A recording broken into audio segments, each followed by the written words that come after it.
Universo Diverso, com Luciana Neri. Vamos falar sobre economia brasileira, uma retrospectiva e perspectivas. Conversar com Gustavo Cassep Pessotti. Ele é presidente do Conselho Regional de Economia da Bahia e Conselho Federal de Economia do Brasil. Professor Gustavo, muito obrigada por ter aceitado o nosso convite. Vamos começar falando sobre as atividades dos economistas, né? Como é que vocês fazem essas previsões econômicas?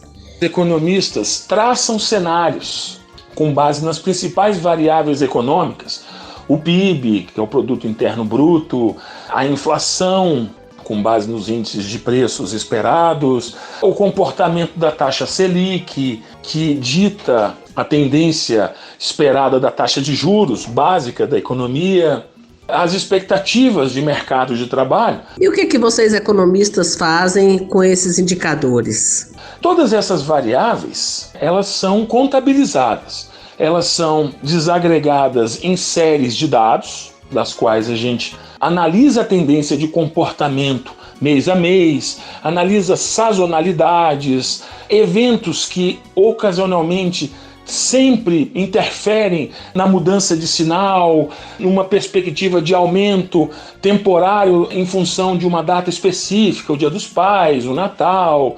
Então, para isso é necessário, claro, utilizar séries estatísticas, modelos matemáticos, aquilo que em economia nós chamamos de econometria, que é analisar uma série de dados em escala temporal. Isso significa, professor Gustavo, que é muita estatística e matemática, ou seja, os economistas trabalham apenas com números?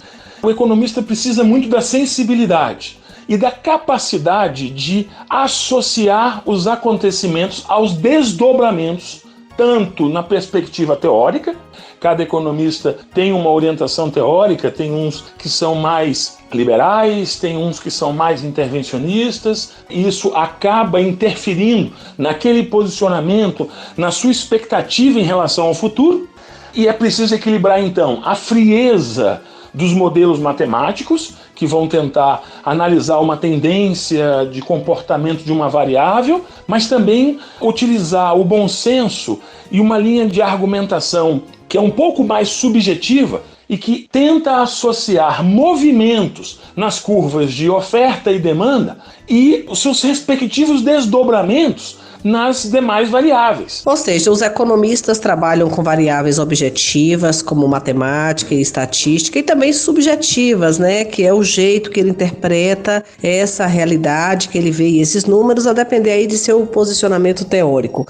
Isso não dá margem a erros? Não são raras as vezes que os economistas erram, principalmente nas primeiras estatísticas. Você faz estatística no primeiro momento às cegas. O que é o comportamento de 2023? Não há nenhuma informação oficial, não há nada. Tudo vai se pautar na tendência de comportamento das variáveis e dos modelos estatísticos, mas muito dessa precisão vai depender dessa capacidade que o economista tem de entender os desdobramentos da conjuntura nacional e internacional e os seus rebatimentos nas principais variáveis mencionadas, no PIB, na inflação, no emprego.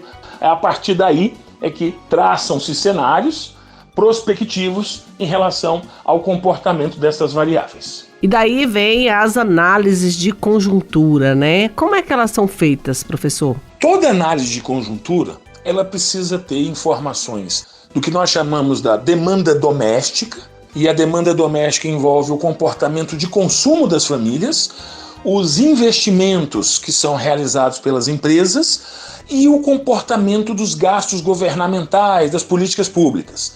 E também da demanda internacional, que aí se relaciona com o chamado balanço de pagamentos, que encontra principalmente nas relações exteriores, de compra e venda, na balança comercial, na taxa de câmbio, as suas principais representações. Então, a análise de conjuntura, ela vai obrigatoriamente falar um pouquinho do cenário mundial, das grandes tendências de comportamento da zona do euro, dos Estados Unidos, da China, que são os players mundiais mais importantes para a conformação dessa economia global.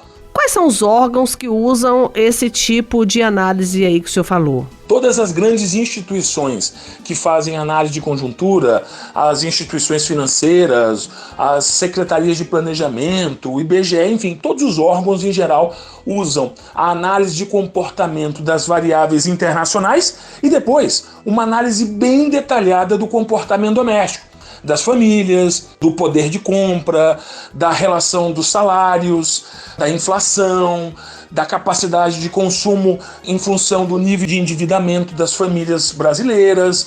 Fala muito das expectativas dos empresários em fazer investimentos em curto prazo, se o investimento vai ser priorizado na esfera produtiva ou se o aumento esperado é para o investimento financeiro, e também muito sobre a parte fiscal, sobre os gastos, sobre a relação dívida-PIB, sobre a relação de políticas públicas que vão ser mais contidas, sobre teto de gastos. De maneira geral, as variáveis econômicas, que são sempre analisadas por conjuntura econômica, passam por essas mencionadas: consumo, investimento, gastos governamentais e as relações exteriores, principalmente manifestadas aí na balança comercial e na taxa de câmbio. A economia de 2022, como é que ela se comportou? A economia brasileira em 2022, ela foi construída sob duas perspectivas completamente diferentes. Isso que é bacana a gente interpretar. No início do ano, todas as instituições financeiras estavam com previsões extremamente negativas em relação ao comportamento do PIB, principalmente pelo problema da aceleração inflacionária. Então, tendo ciência que seria um ano de expectativas inflacionárias altas, em função das questões que envolviam a continuidade da alta nos combustíveis, os problemas climáticos, a reativação da demanda em função da normalização da Covid e tal. Então, as expectativas em relação ao início do ano é que nós teríamos um processo inflacionário crônico e uma elevação da taxa de juros de forma tão intensa que isso provocaria reverberações na diminuição do PIB e no aumento do desemprego. E aí não foi bem isso que aconteceu, não é?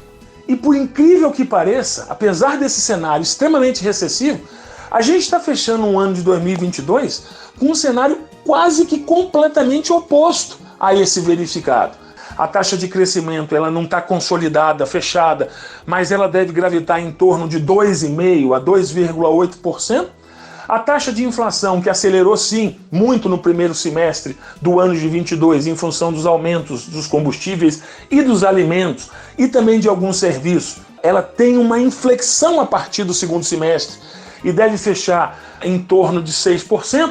E a taxa de desemprego, principalmente a partir do segundo semestre do ano, ela começou a apresentar um processo de melhora. Ou seja, as previsões, elas não se concretizaram em nada, professor?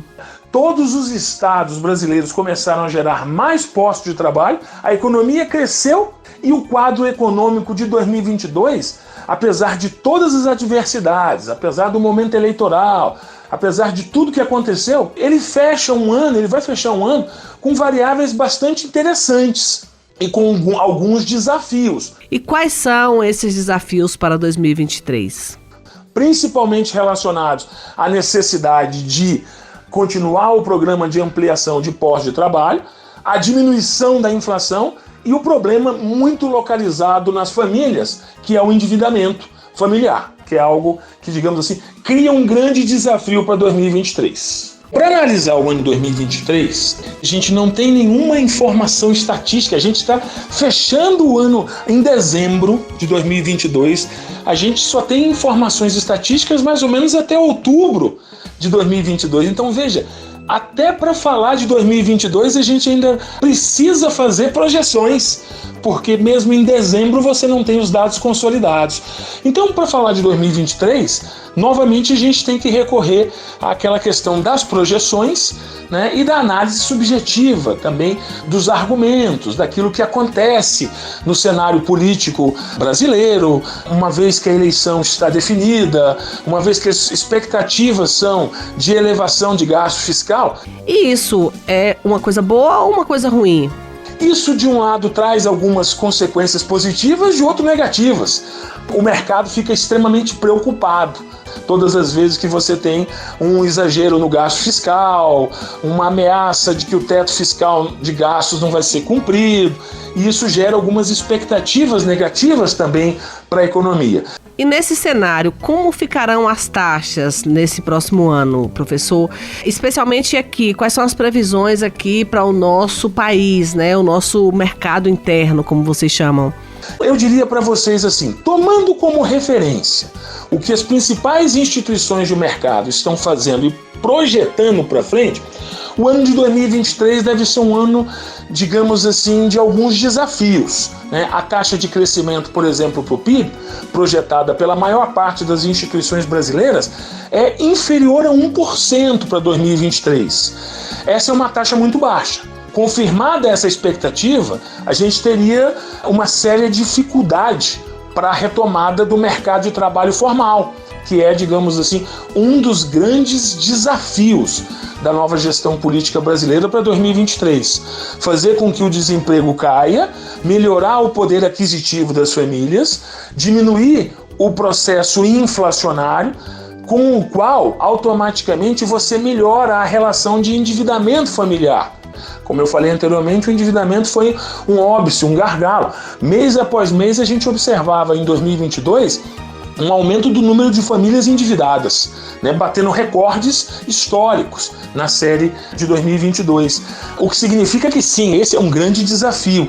Em paralelo, ou seja, então você tem no plano doméstico a necessidade de uma reativação econômica, a expectativa do mercado de que esse PIB vai ser menor do que o esperado, uma projeção pequena, o que pode reverberar negativamente na expectativa de mercado de trabalho. No plano doméstico ainda, preocupações em relação ao rumo da política fiscal, ao rombo dos gastos públicos, ao não cumprimento do teto. Então, todas essas incógnitas que geram, digamos assim, algumas incertezas em relação à economia brasileira. Mas e no mercado internacional? No plano internacional também, né?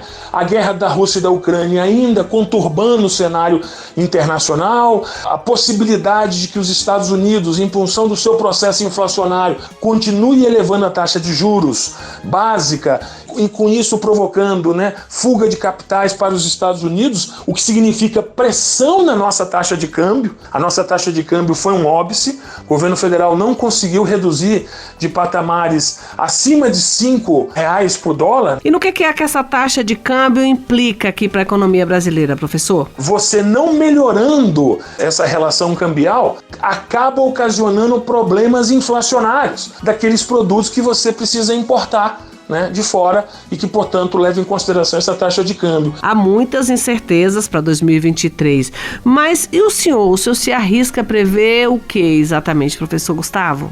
No meu ponto de vista, eu estou torcendo para uma economia com mais crescimento econômico, com mais pujança, com definições de retomada dos investimentos, mas sim, compartilho do pensamento geral do mercado de algumas preocupações em relação à forma como o orçamento vai ser gerido pelo governo federal. Tem que haver alguma parcimônia em relação a atender todos os pleitos sociais. Eles são importantes, não resta dúvida, mas se você tem compromissos de todas as ordens, e lembrando da economia, né, que os recursos são escassos para necessidades limitadas, alguma hora alguém vai falar, e quem é que paga essa conta? Que não sejamos nós brasileiros, né? Que tenhamos, sim, perspectiva de um 2023 mais interessante, com mais emprego, com menos inflação, mas que tenhamos os pés no chão, porque esse primeiro momento, ele revela alguma incerteza em relação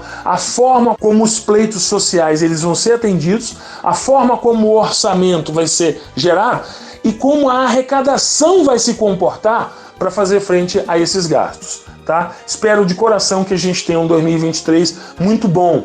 Espero que a gente tenha mais emprego, menos desigualdade, menos pobreza, menos inflação e que ao final do ano a gente possa vir aqui dizer, olha, aqueles que projetaram uma inflação alta, um desemprego alto, um PIB baixo, erraram. E a economia brasileira dá passos mais largos, a economia brasileira cresce. É isso que a gente espera, é isso que a gente projeta. Poder falar isso para quem está ouvindo e dizer, olha, fique tranquilo, as primeiras expectativas não se confirmaram e a economia brasileira em 2023 vai crescer muito mais do que aquilo que os economistas originalmente previram. Muito obrigada, professor Gustavo Pessotti.